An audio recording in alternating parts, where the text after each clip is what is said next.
Listo, doctora. Ok, muy bien. Déjenme bajar algunas cosas aquí y podemos empezar.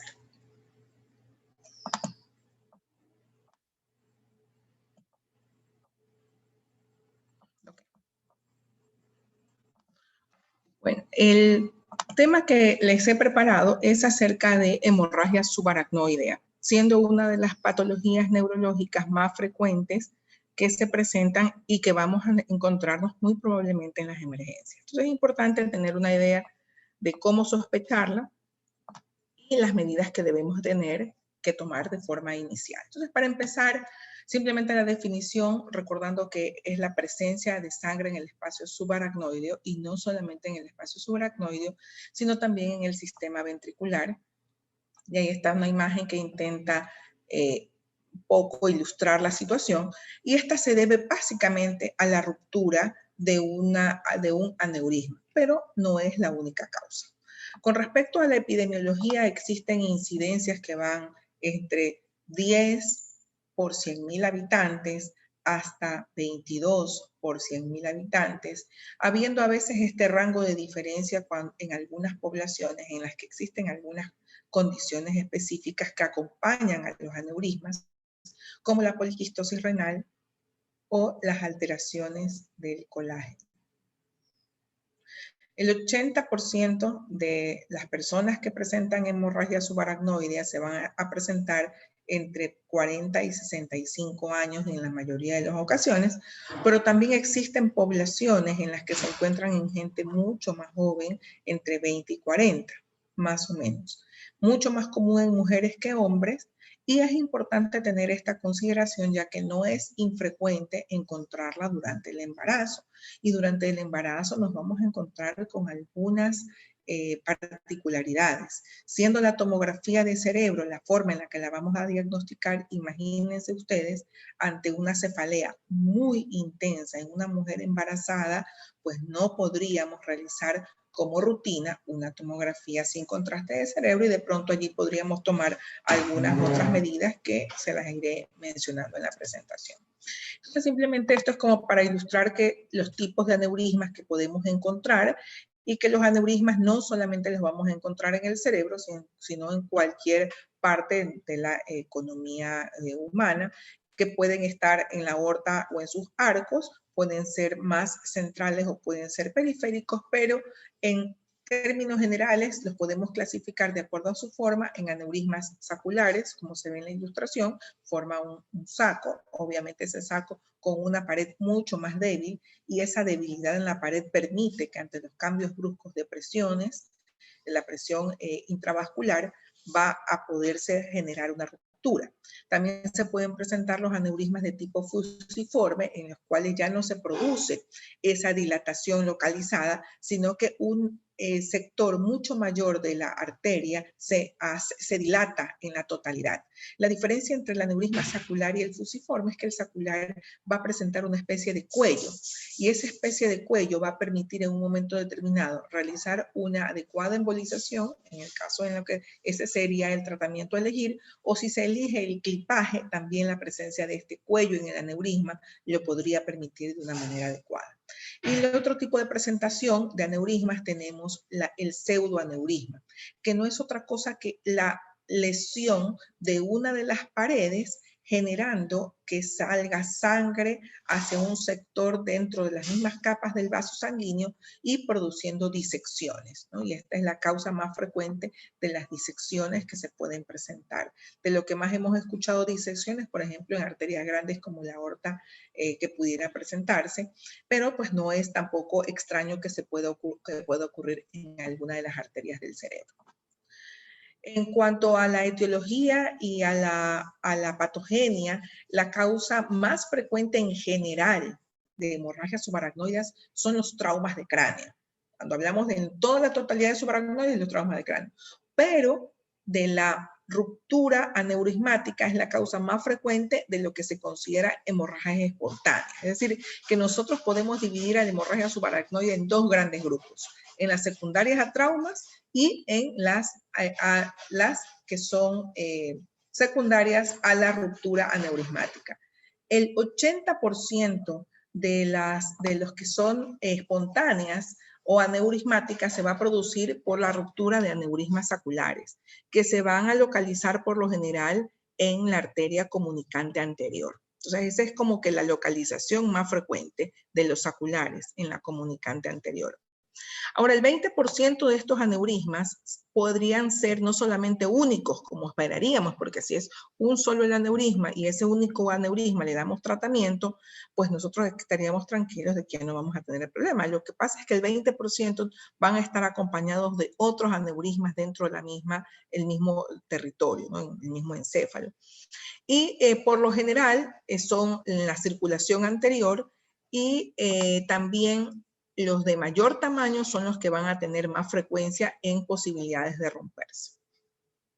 Hay otras zonas en las que también se pueden presentar aneurismas, no solamente en la comunicante anterior, sino también en la comunicante posterior, en la bifurcación de la arteria cerebral media y en la porción distal o basilar, en la porción de la arteria basilar, y eso se conoce como top de la basilar o punta de la basilar. Poco, esto es lo que estábamos mencionando. Aquí se ve en esta primera imagen cómo se ilustraría un saco aneurismático. Este sería un aneurisma de tipo sacular. En la parte superior vemos las formas en las que se pueden presentar o la morfología de los aneurismas, que pueden ser saculares, fusiformes o por ruptura aneurismática. También vemos en la parte inferior, en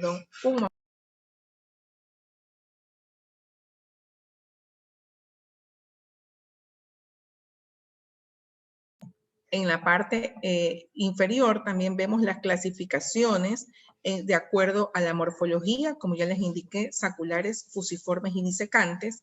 De acuerdo al tamaño podemos tener aneurismas que van desde pequeños, medianos y grandes. Siendo un aneurisma pequeño, un aneurisma que tiene menos de 5 milímetros. Un aneurisma mediano entre 6 y 11, un aneurisma grande de 12 a 24 y un aneurisma gigante cuando tiene más de 25 milímetros. Y de acuerdo también a la localización, podemos localizarlos en la circulación anterior o en la circulación posterior, y de acuerdo a eso podríamos nosotros en general clasificar los aneurismas. De los aneurismas más pequeños, que son aquellos que tienen menos de 5 milímetros, habitualmente en una angiotomografía o en una angioresonancia no los vamos a poder observar, sino más bien en una arteriografía. Entonces, este es un dato importante porque muchas veces en una hemorragia subaracnoidea se hace una angiotac y la angiotac resulta que es normal.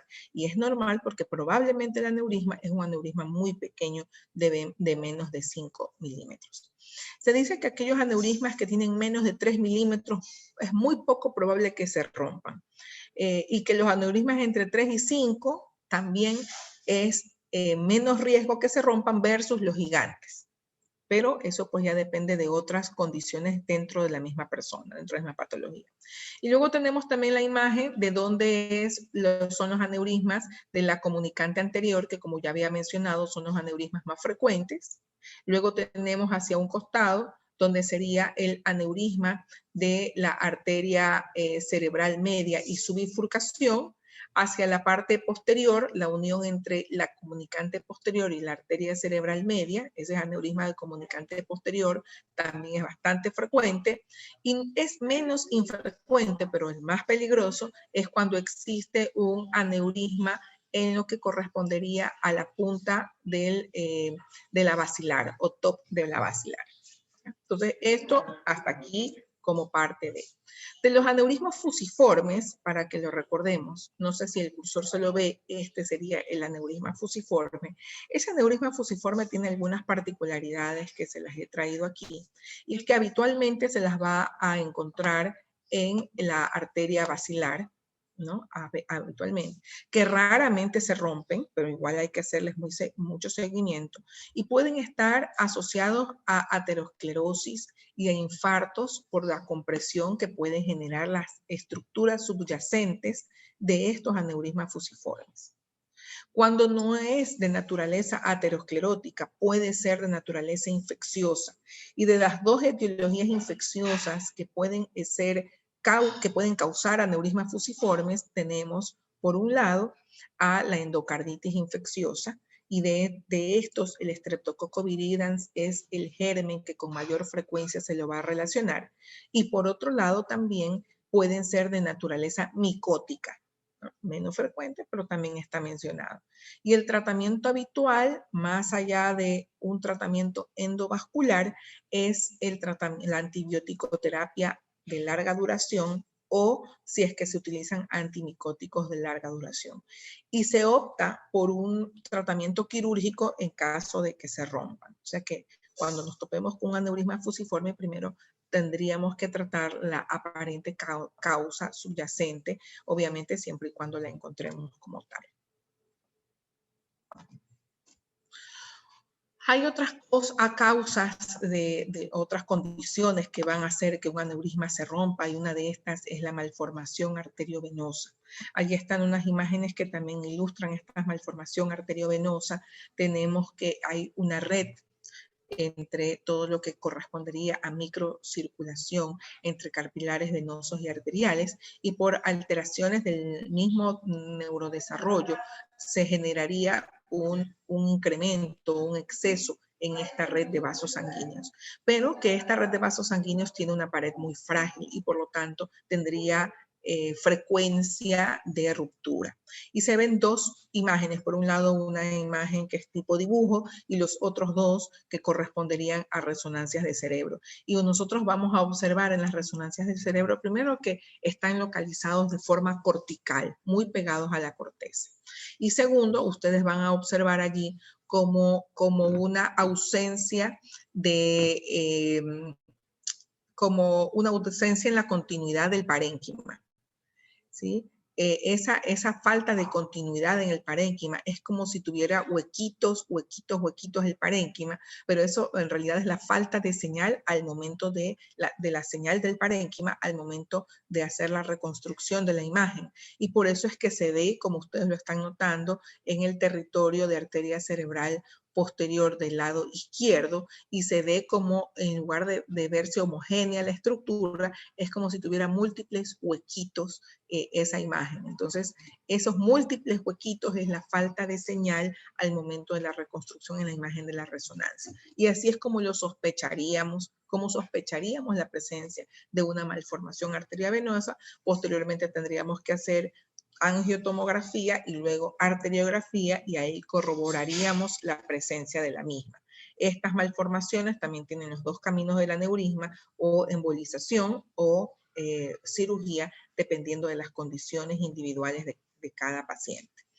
Otras razones por las que se pueden producir hemorragias subaracnoideas es la presencia o el uso de anticoagulantes, el consumo de cocaína, las infecciones propias del sistema nervioso central o los embolismos por endocarditis infecciosa, como ya se los había mencionado.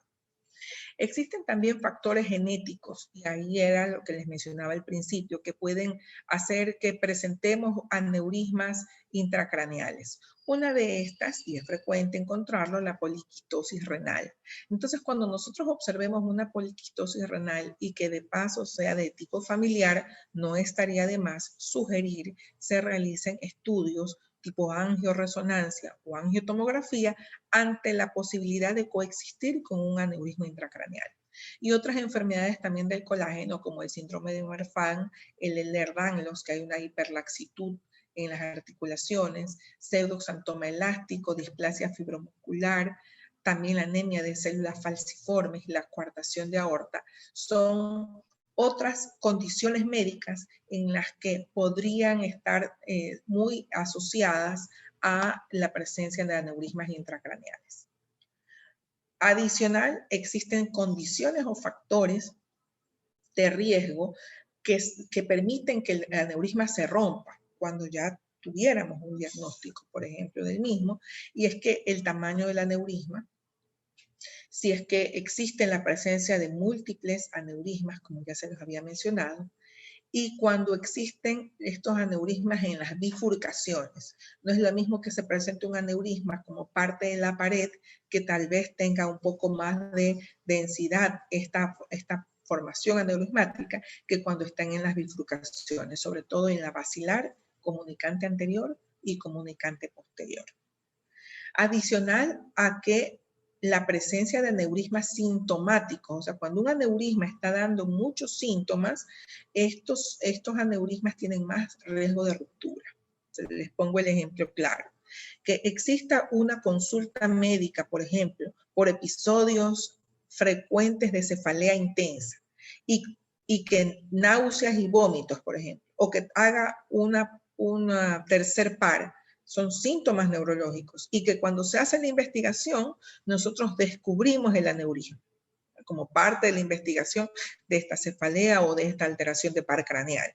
Entonces eso significa que ese aneurisma, si bien es cierto, no se ha roto, ya está generando cefaleas que pueden ser centinelas o síntomas, y esto nos hace pensar que hay riesgo de ruptura. Por lo tanto, deben ser intervenidos con más prontitud y no esperar a la ruptura. También los pacientes que tengan mayor edad, por la misma cambio en los tejidos, permite que el aneurisma se rompa con más frecuencia. También si es que existió una hemorragia subaracnoidea previa, tiene más riesgo que la población general. El consumo de tabaco es muy importante y ustedes lo van a ver en riesgo cardiovascular, en riesgo de ictus, en riesgo de enfermedad renal, etcétera, en riesgo de algunas neoplasias. El consumo de tabaco es un factor muy negativo, muy negativo. Y también la presencia de hipertensión. Y aunque nosotros pensemos que la hipertensión es un factor muy negativo y muy importante, pues realmente aún está en discusión. Sin embargo, yo lo he colocado allí porque es importante también en una persona que tenga algún diagnóstico de aneurisma mantener un adecuado control de la presión arterial. Y aquí están otras causas que están enlistadas como parte de los aneurismas, de las causas de hemorragia subaracnoidea. Están los aneurismas cerebrales que ya hemos mencionado, las malformaciones arteriovenosas. Dentro de estas hay otro tipo de malformaciones, como las fístulas durales, cavernomas, telangiectasias, malformaciones vasculares, etc. Existen también cuando hay hemorragias que son perimesencefálicas y que por lo general son idiopáticas, alteraciones en la hemodinámicas en el cerebro, vasculopatías, discrasias sanguíneas, son iguales de riesgo que en la hemorragia intraparenquimatosa, infecciones, algunos tóxicos, como el abuso de cocaína, anfetaminas, fenilefrina, sildenafilo también, sobre todo en aquellas personas que tienen hipertensión pulmonar. Sabemos que el sildenafilo es parte de su tratamiento, entonces tendríamos que estar muy pendientes ante cefalea de inicio súbito en personas con hipertensión pulmonar primaria que utilicen sildenafilo como parte de su tratamiento. Neoplasias cerebrales y si es que tuvieron previamente alguna intervención quirúrgica. ¿Ya? Ahora, en cuanto a las posibilidades de cómo lo diagnosticamos, pues primero, como todo en medicina, a través de la clínica, pueden dar síntomas iniciales, ¿no? Antes de la ruptura, por ejemplo, una afectación en el tercer par craneal con midriasis A reactiva, y esto se da por un aneurisma incomunicante posterior, o cuando hay un aneurisma en cerebral posterior o hay un aneurisma en cerebelosa anterosuperior. Es decir, nosotros observamos midriasis A reactiva en aneurismas de circulación posterior, en términos generales. ¿Y por qué? Porque este aneurisma va a comprimir, va a tener un efecto compresivo sobre el nervio óptico. Recuerden que en el nervio óptico tenemos las fibras que van a estar en la parte más externa y que esas fibras son las que permiten la contracción pupilar. Entonces, si nosotros tenemos esa compresión en las fibras de Edinger-Westphal, nosotros vamos a observar esta midriasis A reactiva producto de la compresión a este nivel. También podemos observar previamente oftalmoplejía, es decir, alteraciones en los movimientos oculares que se pueden acompañar de una afectación en la rama oftálmica del quinto par y dolor de cabeza retroocular. Eso podría observarse en aneurismas del seno cavernoso. Las afectaciones del campo visual también, cuando hay aneurismas en la porción supraclinoide de la carótida interna, pudieran dar alteraciones en el campo visual. Y esto es antes de la ruptura. Ya cuando se rompe, tenemos otros síntomas, como los que aquí se mencionan, luego voy a retroceder la diapositiva, como la cefalea de inicio súbito, que es dicha por el paciente como la peor cefalea de toda su vida, la cefalea más intensa, se acompaña de rigidez de nuca, está acompañado de náuseas, vómito en escopetazo, fotofobia, letargia, muchas veces, hasta en el 50%, pérdida de la conciencia, crisis convulsivas hasta en un 25% en el momento en el que se presenta la ruptura. Cuando nosotros observamos alteraciones en los pares craneales, sobre todo sexto par de tipo bilateral, nosotros también pensamos en hipertensión endocraniana. Otra de las razones que no tenemos que olvidarnos es la triada de la hipertensión endocraniana: cefalea de inicio súbito, vómito en escopetazo y edema de papila. Este edema de papila, para poderlo observar, tendríamos que hacer un fondo de ojo. Y nosotros, cuando observamos el fondo de ojo, podemos observar no solamente el papiledema, sino también la hemorragia subhialoidea, que ya les voy a mostrar algunas imágenes, pero no es tan frecuente ver, por ejemplo, un déficit motor. Un déficit motor de inicio, una hemorragia subaracnoidea, sería algo súper infrecuente, que es distinto a lo que ocurre en las hemorragias intraparenquimatosas o en los infartos cerebrales. También les había mencionado la importancia de los síntomas previos, como las cefaleas centinelas, que se dan días previos a la ruptura. Y estas cefaleas centinelas pueden ser dadas por pequeños sangrados subaracnoideos y también, o sangrados pequeños también dentro de la pared de una malformación arteriovenosa. Entonces, estos serían los síntomas muy parecidos a los síntomas de la hemorragia intraparenquimatosa, con la diferencia de tal vez el papiledema y la rigidez de nuca, que está en la mayor parte. En la intraparenquimatosa solamente estaba cuando había drenaje a ventrículos. He retrocedido la diapositiva porque es importante considerar la escala de Hund y Hest. Esta escala de Hund y Hest nos va a indicar de una manera puesta en grados cómo está el paciente, y de esa manera todos podríamos entender las condiciones del paciente una vez que se coloque el Hund y Hest. Tenemos el Hund y Hest 1, que es un paciente asintomático con cefalea leve o con rigidez de nuca, es decir, pocos síntomas. El 1A, el paciente todavía no tiene el compromiso de la conciencia, está estable, pero existe algún déficit neurológico, por ejemplo, un tercer par. Es un déficit neurológico, pero el paciente pues no tiene mayor compromiso. Ese sería el 1A. El 2 es el paciente que tiene cefalea moderada a severa, tiene rigidez de nuca y tiene ya compromiso en los pares craneales. Ya se va sumando muchas otras cosas más. Luego, a partir del 3, ya el paciente tiene un trastorno de la conciencia. Entonces, cuando nosotros tenemos un paciente soporoso, confuso, con algún déficit, ya inmediatamente, si tiene pares craneales o no, si tiene alguna otra cosa, no lo vamos a tomar en consideración, sino únicamente el déficit de la conciencia o el trastorno de la conciencia. Como 4, ya hay mayor trastorno de la conciencia, podríamos decir que el paciente ya está estuporoso, que puede haber también un déficit motor, que puede estar de moderado a severo, y hay tal vez rigidez de descerebración.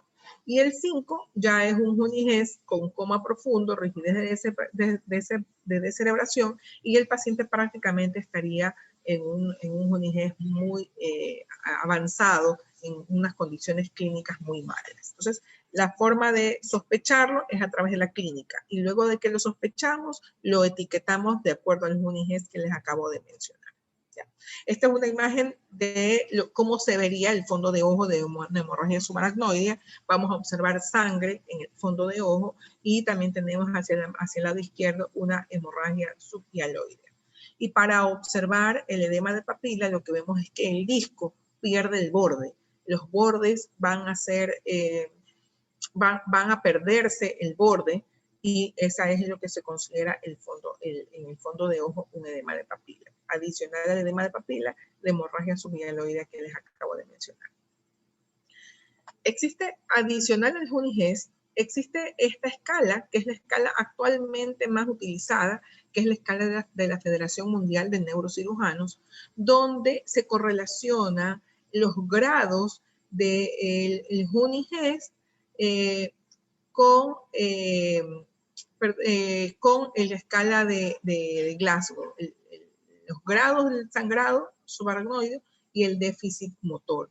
Y esta escala del coma de Glasgow, pues no me voy a detener en esto, pero si una escala del coma de Glasgow está en 14, es un grado 1 en esta clasificación, si es que no tiene déficit motor. Y si tiene una escala de Glasgow de 13 a 14, ya es un grado 2. Si es una escala que ya va descendiendo, que es igual de 13 a 14, pero si sí tiene compromiso motor, es un 3. Entonces aquí es muy importante para esta escala el déficit motor.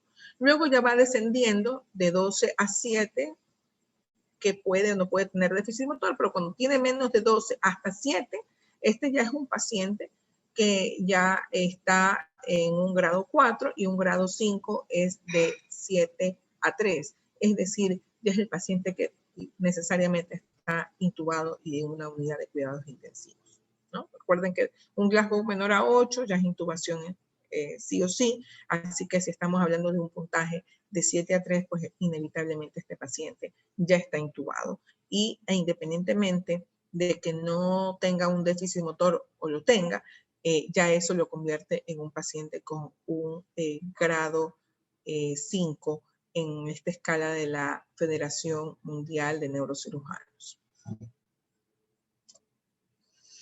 Con respecto al pronóstico, esta es una condición de muy alta mortalidad y el 50% de los pacientes va a fallecer a consecuencia de la ruptura. Probablemente el 10% dentro de los primeros días si no se manejan adecuadamente las complicaciones. Y cuando los pacientes sobreviven van a tener secuelas que van a ser secuelas neurológicas importantes de moderada a severa, es decir, que es una condición muy grave y que es importante prevenirla cuando sea posible y tratarla de la mejor forma para evitar estas secuelas que son muy, muy graves. Tener más de 70 años al momento de la ruptura es un factor de mal pronóstico, ya lo habíamos mencionado, y también es importante la condición neurológica inicial en un Juniges. Es decir, que si tienes un Juniges menor es de mejor pronóstico. Si tienes un Juniges mayor al momento de la ruptura es de peor pronóstico. Y aquí tenemos más o menos un algoritmo de cómo podemos abordar este tema de la hemorragia subaracnoide. Entonces, por un lado, sospechamos por la clínica cefalea intensa, vómito en escopetazo, trastorno de la conciencia, convulsionó, se lo revisa, tiene rigidez de nuca, se le ven los ojos y resulta que tiene un tercer par que nos está indicando que sería un aneurisma de comunicante posterior o un sexto par que nos diría que hay una hipertensión endocraniana. Y una vez que tenemos la sospecha clínica, por supuesto, a la tomografía. Si la tomografía es positiva, es decir, que ya en la tomografía vemos la hemorragia subaracnoidea, el siguiente paso es hacer una angiotomografía. Luego, si se hace la angiotomografía y ya se ve el aneurisma, vemos si es que necesita o no necesita cirugía urgente. Si necesita cirugía urgente, por ejemplo, una craniotomía descompresiva, una ventriculostomía, algo para mejorar las condiciones neurológicas de ese paciente, va directamente a cirugía. Si sus condiciones clínicas al momento neurológicas son más o menos estables, entonces lo que se le envía es a hacer una arteriografía.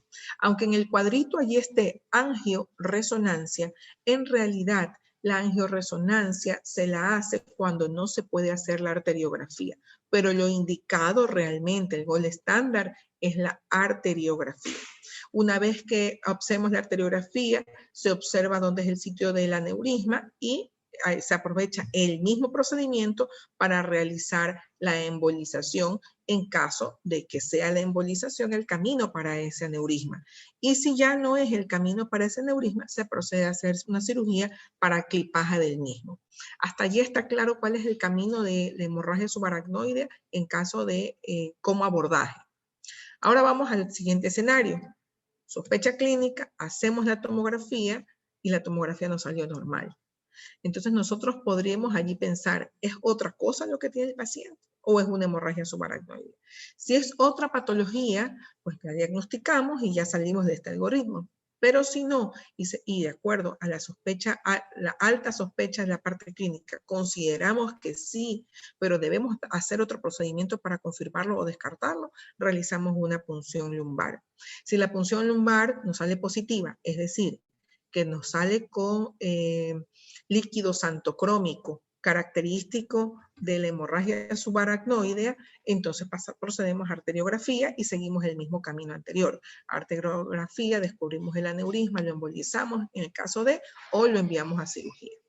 Por otra parte, si a pesar de eso ya vimos el líquido santocrómico, pero no vimos el aneurisma, que podría ser porque puede ser que el aneurisma sea muy pequeño, sea de menos de 5 milímetros, recuerden que menos de 5 a veces no se lo puede ver en la angiotomografía y en la angioresonancia, lo vamos a repetir, vamos a estabilizar al paciente y vamos a repetir, pues si es que las condiciones del paciente lo permiten así, 2 o 3 semanas cuando en teoría ya se produjo la reabsorción de sangre que nos permitiera ver de una mejor manera la presencia del aneurisma.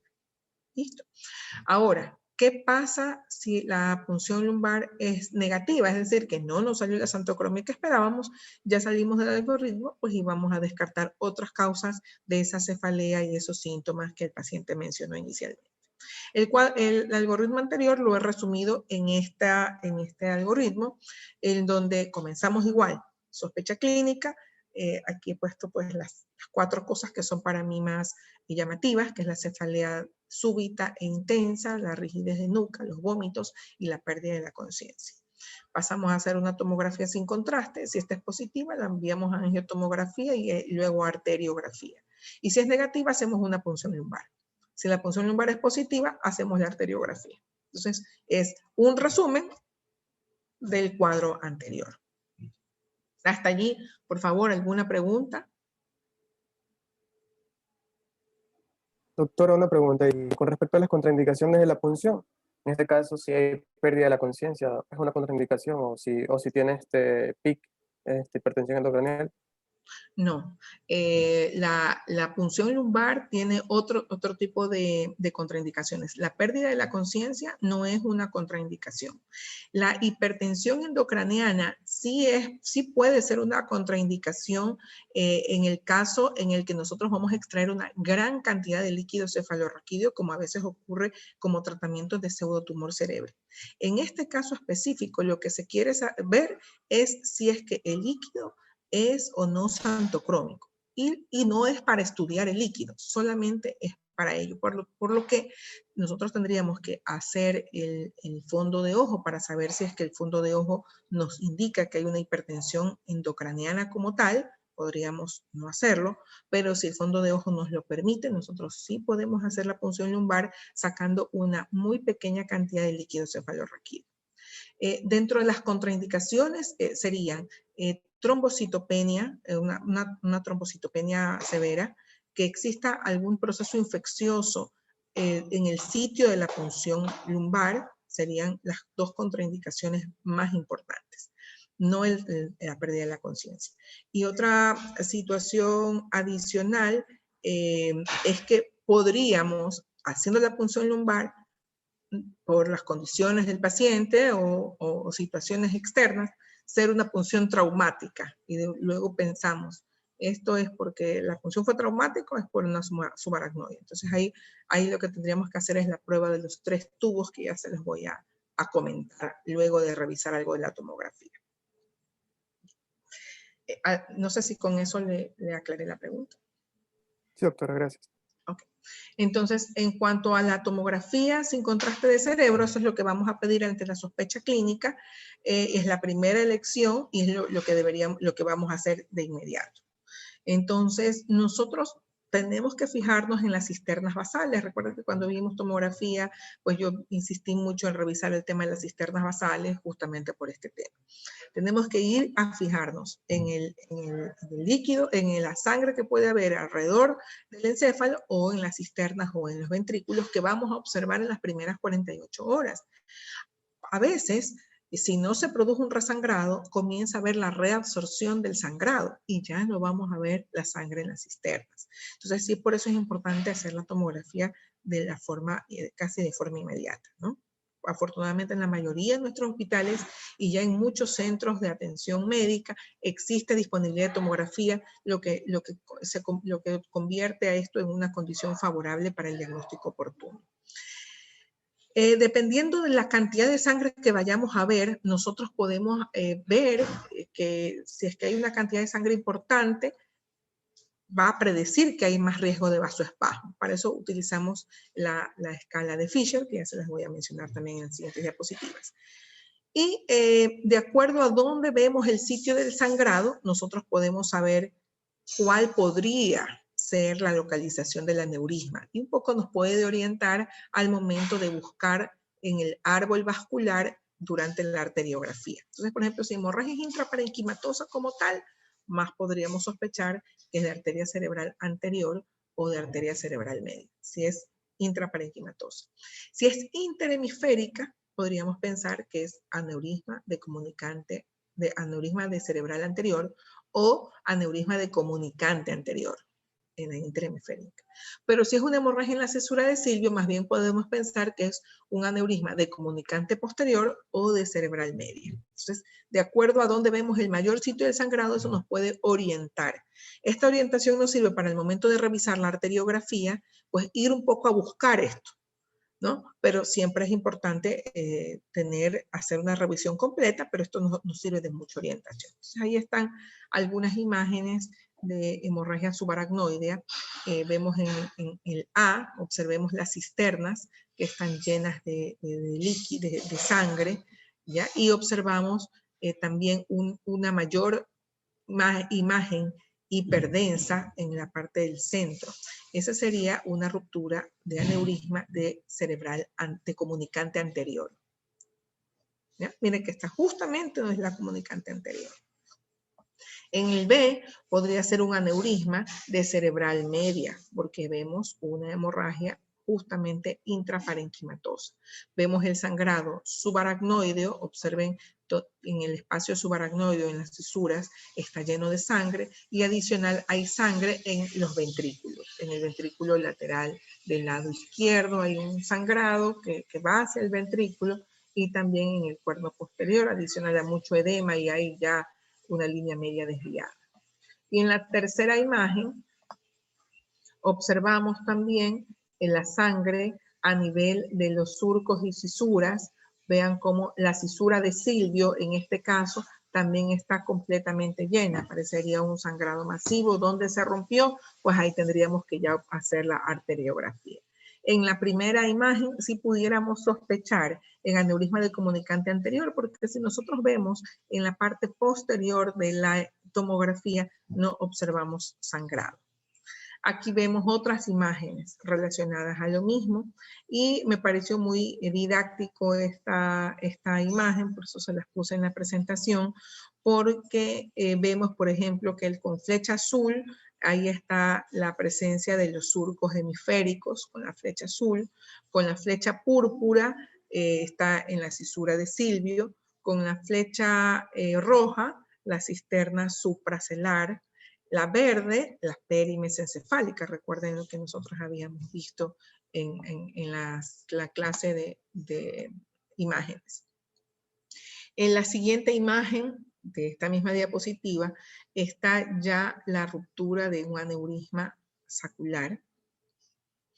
En esta arteriografía que no está tan clara, pero se observa el aneurisma sacular. Y adicional a eso es un aneurisma sacular de la comunicante anterior. En la siguiente imagen, ya con flecha azul, vemos que el aneurisma ya está lleno de algo.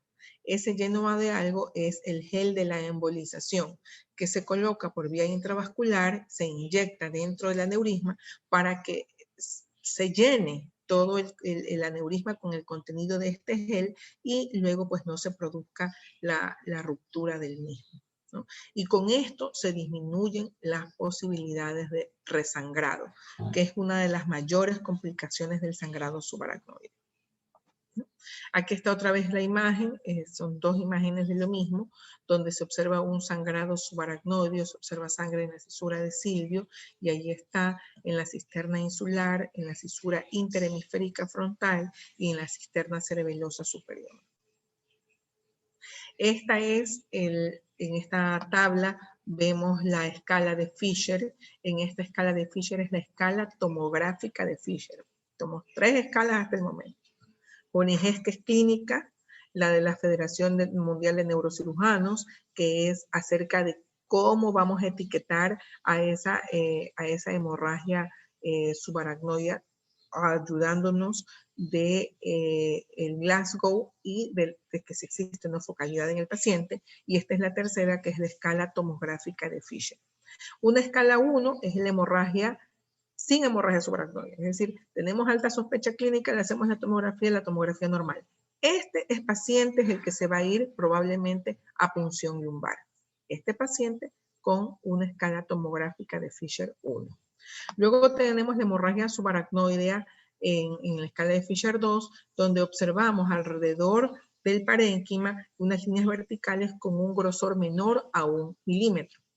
En el grado 3 vemos que el espesor va a ser de más de 1 milímetro o vamos a observar un coágulo localizado entre 3 por 5 milímetros aproximadamente, o que alrededor del encéfalo sea una lámina vertical de más de 1 milímetro. Y el 4 es cuando ya existe hemorragia intraventricular. Si nosotros vemos sangre dentro del ventrículo, ya es un grado 4. Aquí están más o menos las imágenes ilustrando lo que les acabo de decir. El Fisher 1, aparentemente sin sangrado. Por ahí podríamos decir que hay edema cerebral, porque no hay una buena diferenciación entre sustancia gris y sustancia blanca, ¿sí? Pero básicamente lo que nos dice es que no observamos el sangrado subaracnoideo.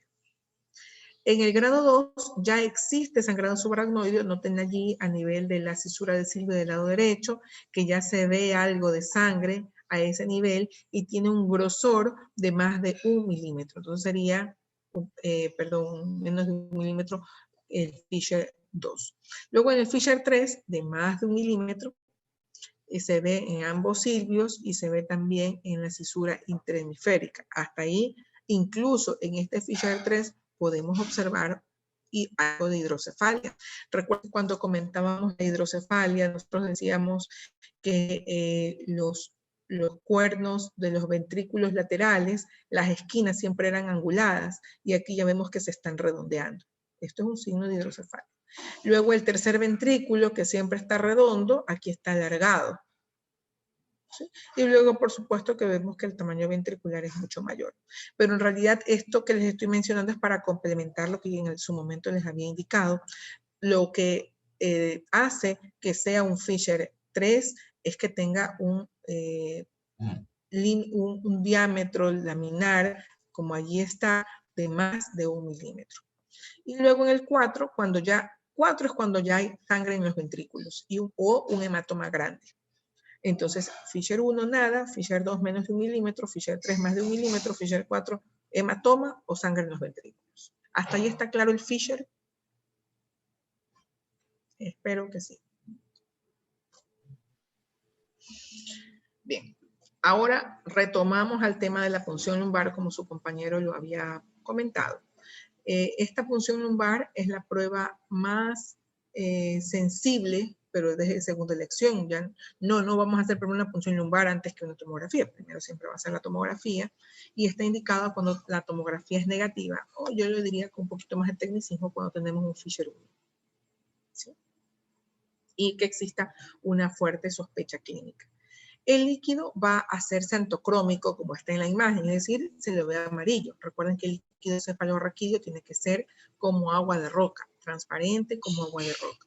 Cuando nosotros observamos un líquido cefalorraquídeo que está xantocrómico y en una cantidad muy pequeña, pues tiene alta sospecha del líquido cefalorraquídeo que sea por una hemorragia subaracnoidea.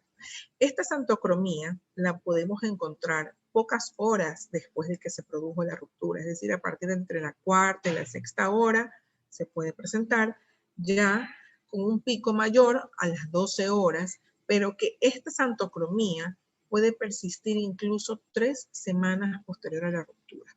Y es importante saberlo porque a veces, aunque los cuadros clínicos pudieran ser muy claros, en ocasiones a veces no sabemos con claridad qué es lo que tiene el paciente. Y volvemos a la historia clínica y volvemos al examen físico y retomamos todo y a veces no tenemos muy claro. Y ante una pequeña sospecha de que pudiera haber tenido un sangrado subaracnoideo, sabemos que hasta la tercera semana vamos a encontrar santocromía en el líquido cefalorraquídeo. Además de la santocromía, en el caso en el que quisiéramos hacer un estudio del líquido como tal, para eso con 1 centímetro sería suficiente, podríamos ver las proteínas altas y la glucosa normal o levemente disminuida, sin que esto constituya realmente de alta sensibilidad o especificidad. Lo que es de alta especificidad es la santocromía. Ahora, cuando le hacemos la punción lumbar, finalmente la hicimos, pero no estamos claros si que la punción fue difícil y es una punción lumbar traumática, primero tenemos que tomar allí sí, y ojalá que el paciente no tuviera ninguna contraindicación, 3 tubos, serían 3 cc, 20 gotas en cada tubo. Y si los 3 tienen el aspecto hemático o el mismo aspecto santocrómico y adicional se forma un coágulo, eso es una hemorragia subaracnoidea. Si por el contrario, el primer tubo parece sangre o se lo ve con sanguinolento, pero en los otros 2 tubos ya no sale con las mismas características, entonces eso era una punción traumática. ¿Está claro lo de los 3 tubos? ¿Puede repetir, doctora, otra vez? Ya. Si es traumática, todo el tiempo, o sea, en la recolección de los 3 tubos, va a ser sanguinolenta. Si es subaracnoidea, o sea, si es, perdón, ya yo también se lo dije mal. Si es traumática, en el primer tubo va a ser sanguinolento y en los siguientes va a aclararse esa sangre. Va a parecerse más al líquido cefalorraquídeo, porque lo que ocurrió fue que al poner la aguja y hacer la punción lumbar, lesioné algún vasito local y que por eso es que salió así. Esa es la punción lumbar traumática. Pero la punción lumbar que nos da hemorragia subaracnoidea, todo el tiempo va a tener la misma característica en los 3 tubos. Adicional a eso, se forma un coágulo. Y si pues nosotros queremos hacer alguna otra prueba, podríamos hacer pruebas de ver algo que se llama crenocitos, ¿no? Que se observan en el microscopio y que son estos glóbulos rojos que van a estar apilados y que nos dan ya la característica del sangrado subaracnoideo. ¿Sí está claro? Sí, doctora, ya entendí la del primero. Esa me había quedado claro. Gracias, doctora. Okay. La siguiente cosa que estaba dentro del algoritmo era hacer la arteriografía. Y en esta arteriografía, pues así como se ve en la imagen, ya vamos a evidenciar dónde es el aneurisma, más o menos el tamaño que tiene y las características de este aneurisma. ¿Para qué nos va a servir? Para definir definitivamente la causa. Tiene que ir incluido el sistema arterial carotidio y el sistema arterial vértebro-basilar. Va a definir, como allí dice, la localización y también la forma del aneurisma. Y en adicional se pueden evidenciar otros aneurismas u otras malformaciones, porque a veces un aneurisma no viene solo, sino viene acompañado de otros más y otras malformaciones. Y también en el curso de una hemorragia subaracnoidea, luego de que ya embolizamos, podríamos hacer otra, sí, cuando tengamos altas sospechas de vasoespasmo, ¿ya? Para incluso tratar el vasoespasmo.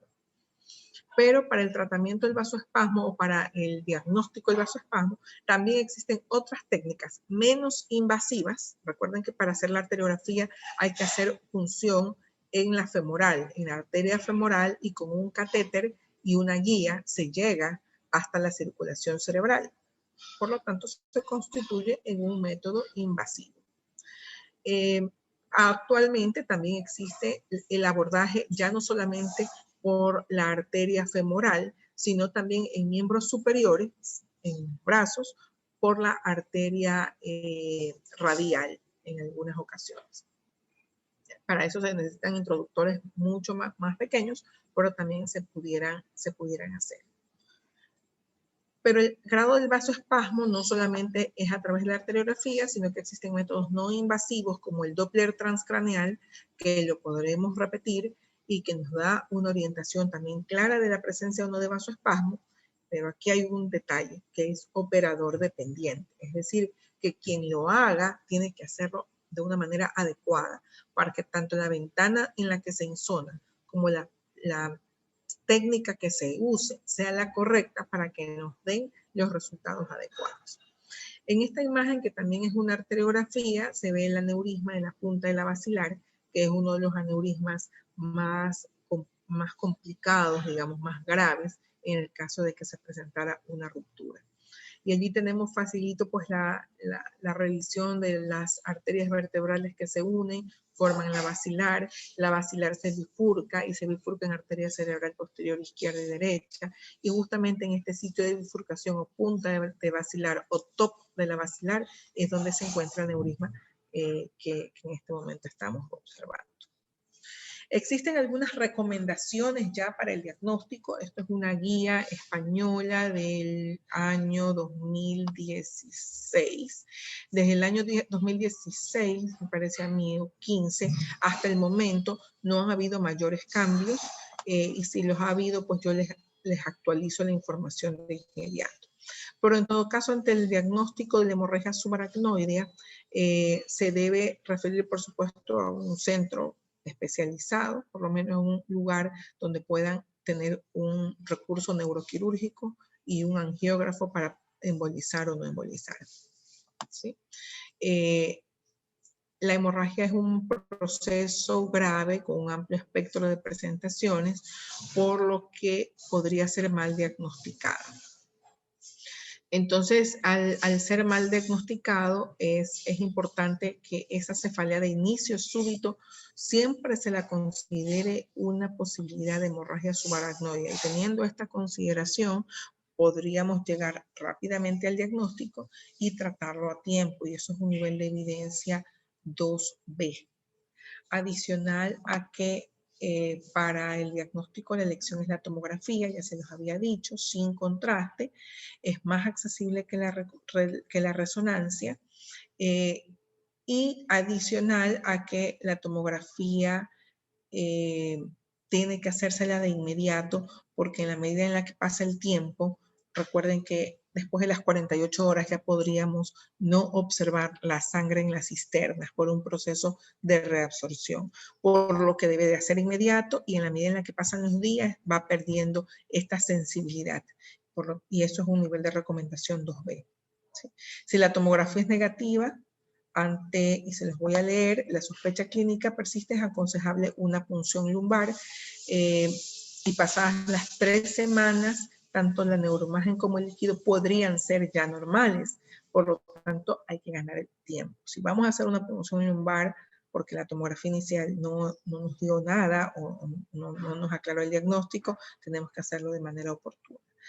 Y luego de las 3 semanas, pues ya probablemente tanto el líquido como la tomografía ya van a ser normales. ¿Sí?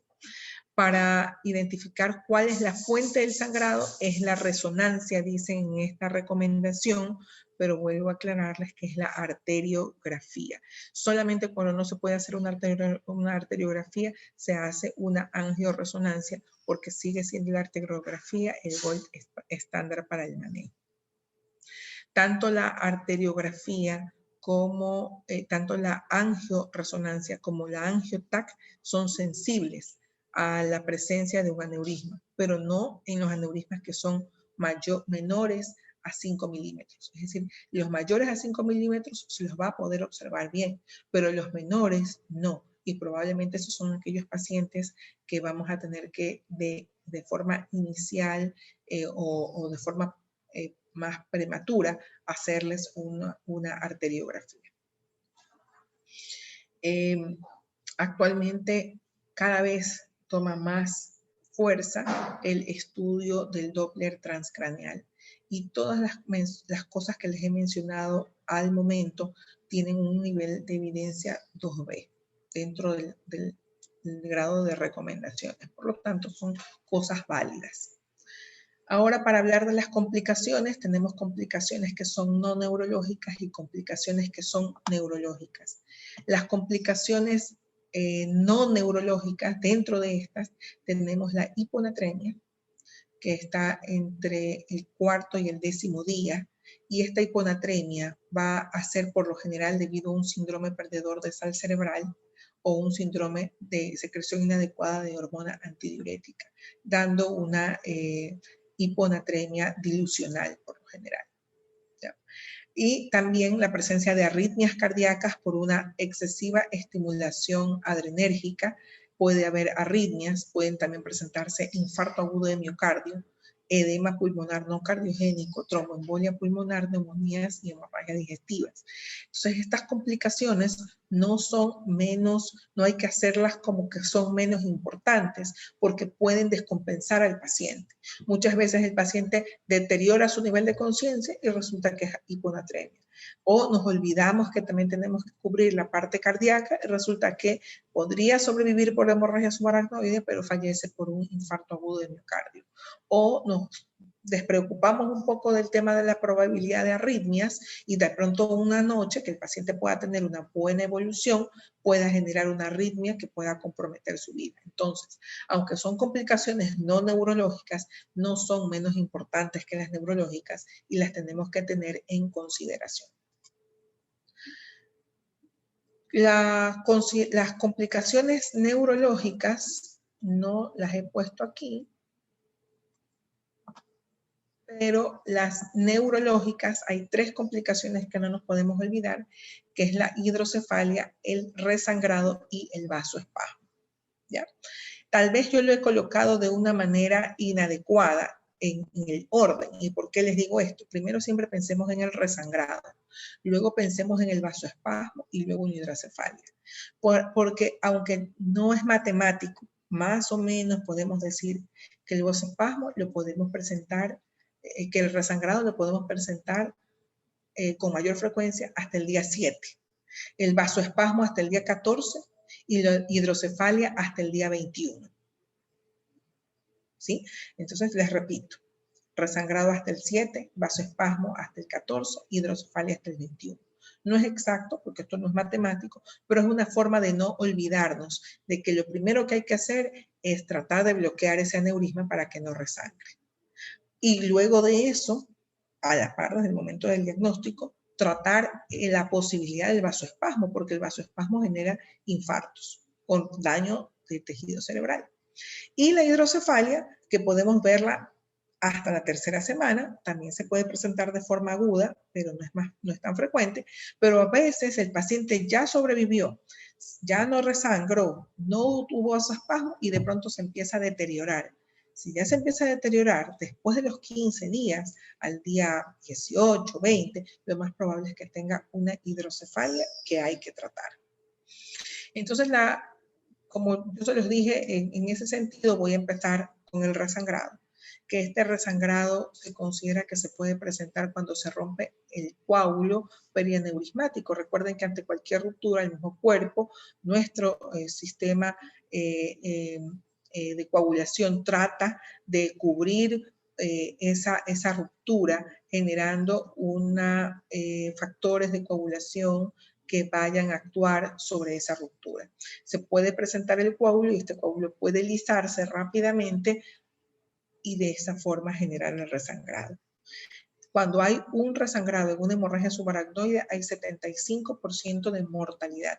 Y hay 2 momentos más difíciles, entre el momento, las primeras 48 horas hasta el día número 7. Y por eso es que yo les decía de que el sangrado tiene que ser importante en los primeros 7 días.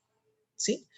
Puede ser que por alguna razón no se trate el aneurisma, cosa que ahora es cada vez menos probable, pero que no se trate el aneurisma. Si no se trata el aneurisma, va a tener 20% de posibilidades de resangrar en las primeras 2 semanas, 50 dentro de los primeros 6 meses y luego un riesgo anual del 3% que es acumulativo, se va acumulando anualmente ese riesgo. Para evitar esa lisis de coágulo y permitir que el paciente pues, no tenga este sangrado, este resangrado, actualmente se utiliza ácido tranexámico y ácido aminocaproico. El que más se utiliza en nuestro medio es el ácido tranexámico, es 1 gramo que se da cada 12 horas de ácido tranexámico y luego se baja a 500 miligramos cada 12 horas.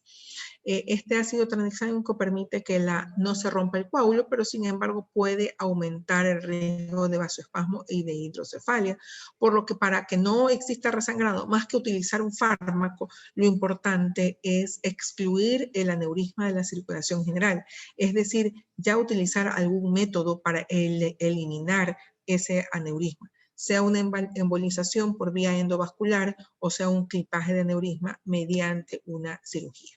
Pues eso con respecto al resangrado. Con respecto al vasoespasmo, es la mayor causa de morbilidad de la hemorragia subaracnoide, porque no es tan súbita como la anterior, como el resangrado, sino que se va presentando en días u horas. Yo les comentaba, hasta 14 días podríamos decir que se presenta este vasoespasmo, pero podría extenderse hasta el día 21, pero los días más complicados de vasoespasmo es entre el día 7 y el día 14 aproximadamente. ¿Ya? ¿Cómo lo vamos a sospechar? Que en un paciente que ya lo tenemos revisado y que sabemos cuál es su condición neurológica día a día, tenga un deterioro de esas condiciones neurológicas por causas no explicables. Es decir, revisamos el sodio, está bien, hacemos tal vez algún procedimiento como una tomografía y podría no verse nada o podrían verse ya las zonas de isquemia, consecuencia del vasoespasmo.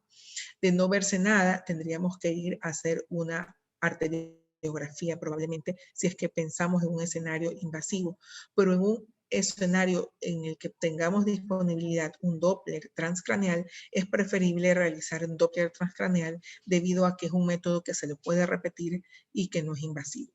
Allí lo que se van a medir es los flujos, cómo está el flujo de cada arteria. Y cuando este flujo se incrementa a más de 200 centímetros por segundo, que puede estar normalmente entre 50, 70, 100, pero cuando ya aumenta a más de 200, estamos hablando de que probablemente se trate de un vasoespasmo.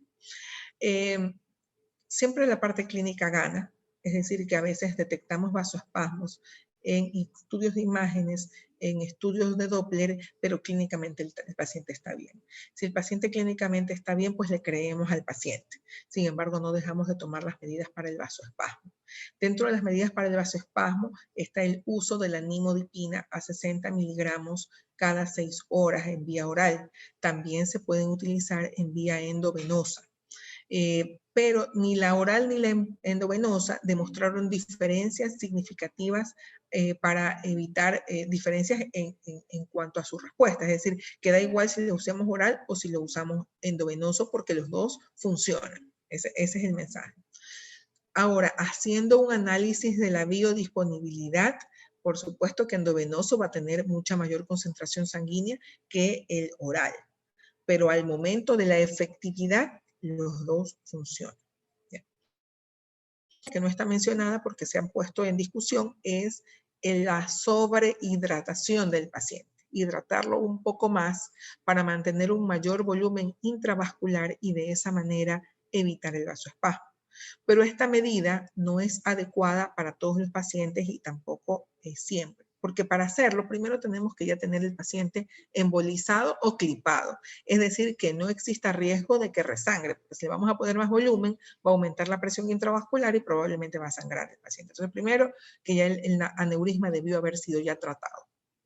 Segundo, que el sobrehidratar, había una terapia, había porque cada vez se la usa menos, que es la triple H, que es buen volumen, que hay que hiperhidratar o sobrehidratar. No todos los pacientes lo van a tolerar. Si nos ponemos a analizar que a lo mejor hay un infarto agudo de miocardio que pueda acompañar como parte de las complicaciones y que se presentan en gente de más de 70 años, entonces probablemente hay más riesgo cardiovascular y por lo tanto una sobrehidratación podría hacer que pasemos a que el paciente presente un edema agudo de pulmón o alguna otra complicación. Entonces, si bien es cierto, todavía está vigente, cada día está en menos uso la sobrehidratación. ¿Qué evitamos? La hipotensión. O sea, un paciente hipotenso que tenga hemorragia subaracnoidea, esto está mal. Siempre buscamos la normalidad, es decir, normotermia, normovolemia, normoglicemia. Entonces, en cuanto al volumen, es preferible mantenerlo a un volumen normal. Si ya tenemos sospechas de vasoespasmo en la parte de exámenes y queremos sobrehidratar, démonos cuenta de que no tenga riesgo cardiovascular o que podamos compensar ese riesgo y por otro lado que el aneurisma ya se encuentre tratado, ya sea por embolización o por clipaje. Listo, entonces ahí está como una imagen inicial de un vasoespasmo cerebral que luego fue tratado por un tratamiento endovascular y vemos como luego ya se puede pintar mejor o ya se las observa mejor al medio de contraste el árbol vascular. Dentro del tratamiento médico, este es el resumen del tratamiento médico, prevenir el vasoespasmo y prevenir el hidrocefalia. Ay, perdón, me olvidé de comentarles de hidrocefalia. A ver, con respecto a la hidrocefalia, como va a haber sangre tanto en las cisternas como en los ventrículos, es probable que la circulación del líquido cefalorraquídeo no se la dé de manera adecuada. Es probable que la reabsorción del líquido cefalorraquídeo no se dé igual. Entonces hay una producción adecuada, pero no hay una reabsorción adecuada porque están los detritos sanguíneos que impiden, más las sustancias de la degradación de la sangre, que puedan impedir a la reabsorción normal, dándose, por supuesto, un incremento en el volumen intraventricular del líquido cefalorraquídeo y eso se conoce con el nombre de hidrocefalia. Si esto se presenta en las primeras horas, se puede hacer una ventriculostomía, es decir, un catéter que se coloca con salida hacia el exterior para regular tanto la presión intracraneal como la hidrocefalia que se pueda presentar. O pudiera no presentarse inicialmente, sino presentarse de forma tardía, acompañado de esta triada de Hacking-Adams, que es el deterioro cognitivo, trastornos en la marcha o incontinencia urinaria, para lo cual ya no hay que hacer ventriculostomía, sino una derivación ventrículo-peritoneal. Entonces son dos procedimientos, ventriculostomía si es agudo o derivación ventrículo peritoneal si es ya de forma subaguda.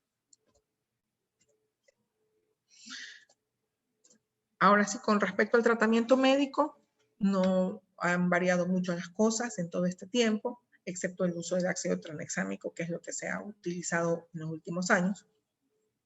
Es lo mismo el reposo absoluto, elevar la cabecera a 30 grados para mejorar el drenaje venoso. El control de la presión arterial es muy importante para evitar este resangrado, evitar estreñimientos, vómitos o cualquier condición que pudiera generar maniobras de Valsalva y por lo tanto incremento de presión intracraneal. El manejo del dolor es importante, se puede utilizar paracetamol endovenoso, se puede utilizar metamisol, por ejemplo, pero en el caso de que el dolor sea muy intenso, sí se pueden utilizar opiáceos como el tramal, pero hay que tener mucho cuidado porque pueden generar hipotensión. Y la hipotensión es tan dañina para el cerebro como la hipertensión. Entonces, por lo tanto, si vamos a manejar con opiáceos, tenemos que tener la precaución de estar controlando siempre la presión arterial y evitar picos de hipotensión. El uso de la dexametasona es controvertido, se ha visto que no sirve para el manejo del edema cerebral, excepto en tumores, pero en el resto de condiciones neurológicas no, que más bien pudiera predisponer a infecciones, pero en el caso de la hemorragia subaracnoidea, la dexametasona sí ayuda al manejo del dolor. O sea, si se lo va a utilizar por el manejo del dolor, está aceptado su uso. Con respecto a las soluciones, pueden utilizarse soluciones isotónicas o ligeramente hipertónicas y la nimodipina es muy importante para evitar el vasoespasmo cerebral. Y aquí igual hay algunas de las recomendaciones con respecto al manejo, es que pues hay una recomendación 2B para que hay que hacer una exclusión del aneurisma de la circulación, el reposo en cama, el tratamiento con analgésicos y los antihipertensivos son medidas muy, muy importantes, un nivel de evidencia 3 a 5 con una recomendación C. También que se debe de considerar de acuerdo al Unigest, dónde se va a poner al paciente. Si tiene un Unigest, es decir, el paciente no es que está tan mal, digamos, clínicamente hablando, puede ir a una unidad de cuidados neurológicos, a las unidades de ictus. Pero si ya tiene otras puntuaciones entre 3 y 4, deben de ir a la terapia intensiva. ¿Sí? El uso de los fibrinolíticos utilizados precozmente y en un periodo corto tienen una opción importante para prevenir el resangrado. Y esta evidencia es una evidencia 1B, pero una recomendación D. ¿Cierto? Hay aquí algunas otras cosas, por ejemplo, el uso de la nimodipina, que sigue teniendo un nivel de evidencia 1A y una recomendación A, por eso se les estoy mencionando, y a cada rato, para que no nos olvidemos que ante hemorragia subaracnoidea nimodipina no puede faltar, que para el tratamiento del vasoespasmo es preferible la normopolemia y el uso de cristaloides también.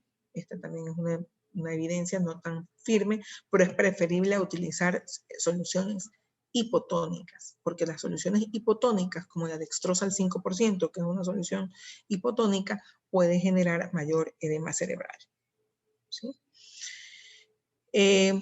Las demás recomendaciones, pues ya las hemos comentado, como la hidrocefalia aguda sintomática, el drenaje ventricular mediante ventriculostomía podría ser beneficioso.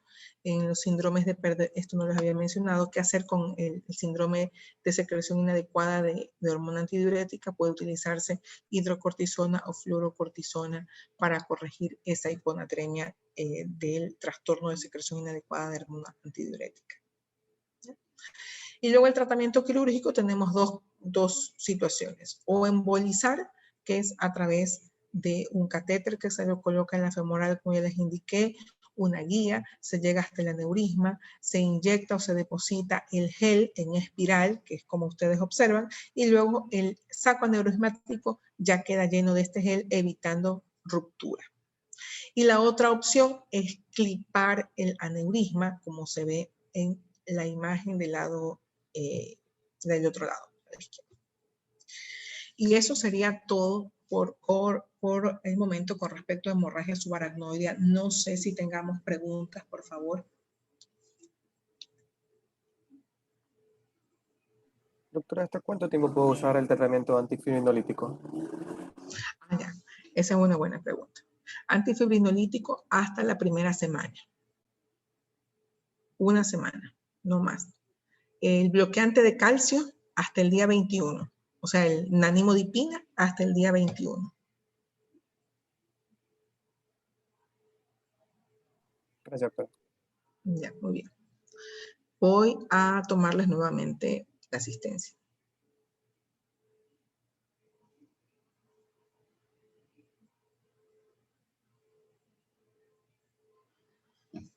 Así que por favor me indican si hay alguna otra pregunta, por favor me indican mientras abro la página del SIU.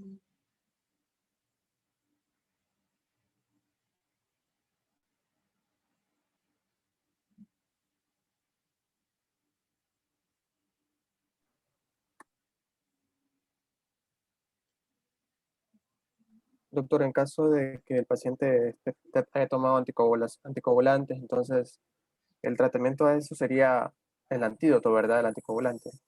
Dependiendo de lo que esté tomando. Si está tomando warfarina, tiene que plasma fresco o vitamina K. En caso de que sea por anticoagulantes. ¿Ya? Alvarado Tola. ¿Está Alvarado Tola? Doctora. Sí, aquí estoy presente. Andrade Loor. Presente, doctora. Ávila Mora. Presente, doctora. Cabadiana, Presente, doctora. Calderón, Presente, doctora. Cantos, Presente, doctora. Calderón Campo Verde, Presente, doctora. Calderón. a ver, tengo dos Calderón, Angie Sí, y José. yo, José Andrés, aquí. Ya, ok. Cantos, Presente, doctora. Carabajo, Presente, doctora. Carvajal, Cedillo, Presente, Carvajal, doctora. Carvajal. ya, Cedillo, Carvajal, Cedillo, presente. ¿Sí me escucha? ¿sí? Cerezo, Presente. Cuenca, Presente, doctora. Carabi, Presente, doctora Garavia. Garay, García, Presente, doctora.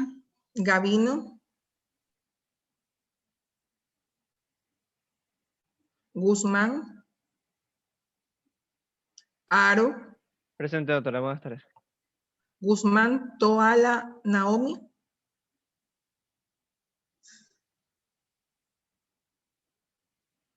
pregunto, Gavino, Guzmán, Gabino, presente, doctora. Gavino, ok, Guzmán, Aro, Presente, doctora. Buenas tardes. buenas tardes, Hurtado, Presente, doctora. Buenas tardes. Marcillo, Marcillo Álava Jesús, Esto estaba al Marci- principio, doctora. Lo que pasa es que tanto Marcillo como Presente, Vivas, presente. bueno, no sé si habrá llegado, pero Vivas se estaban vacunando. Mite, Sí, no se está Mora, vacunando. Doctora, aquí estoy.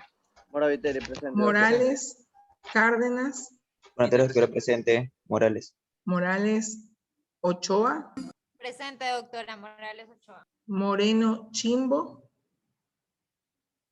Muñoz Montes de Oca, Presente, doctora. Moreno Chimbo, Ordeñana Robles,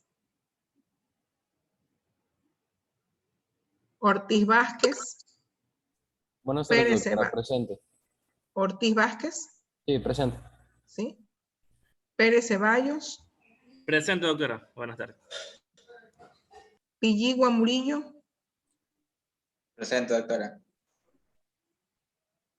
Pincay Morán, Presente, doctora. Buenas tardes. Kiwiri Kimi, Kiwiri, Ronquillo Bajaña, Presente, doctora. Salavarría Castro, Presente, doctora. Buenas tardes. Salvador Míguez, Presente, doctora. Buenas tardes. buenas tardes. Salvador, Salvador, doctora, me acaba de decir. Presente. Buenas tardes. Sánchez, Sánchez Tapia, presente. Buenas tardes. Terán Castro, Presente, doctora. Tomalá, Presente, doctora. Ugarte, Presente. Uxcalandi, Presente, buenas tardes. Vargas Caicedo, Presente, doctora. Vera Garcés, Presente, doctora. Buenas tardes. Vera Garcés, José Javier, Vera Garcés, José Javier. Vivas me dice que se está vacunando. Doctora, estoy justamente aquí en el centro de vacunación, pero sí estoy en la Sí. clase. Ok. Zambrano Benítez Presente, doctora. y Zumba. Zumba Jocelyn.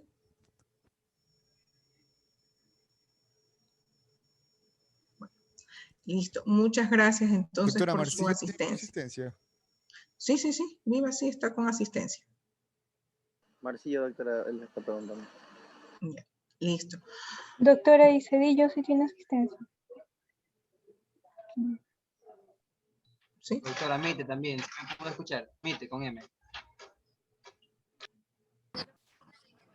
También. Mite también. Gracias, doctora. Ok. ¿Alguien más tiene dudas con sus asistencias antes de ya cerrar la clase? Yo, doctora Garaví, ¿sí me escuchó? Garaví. Sí, sí, la escuché. Doctora, yo tengo Cabadiana, una consulta con respecto a mi asistencia. Aro Pincay. Aro sí lo puse. Ah, sí tengo, doctora. Muchas gracias, muy amable. Sí. Cabadiana, doctora, disculpe. Un ratito. Cabadiana sí Doctora está. Vera Garcés. Gracias, disculpe que se me fue el- doctora. Cabadiana, Vera Garcés. José A ver, Javier. sí, José usted no me respondió al final, sino el señor José Luis. José Javier, ¿sí está aquí? Sí, sí, es que se me fue el internet recién Ya, muy bien. reconecté. Doctora, y Cabadiana, sí he estado aquí, doctora. No, Cabadiana nunca ha dejado de tener asistencia. Ah, ya, muchas gracias, doctora. Ok. Listo. ¿Ya no tienen dudas con respecto a sus asistencias? Bien, ya registro.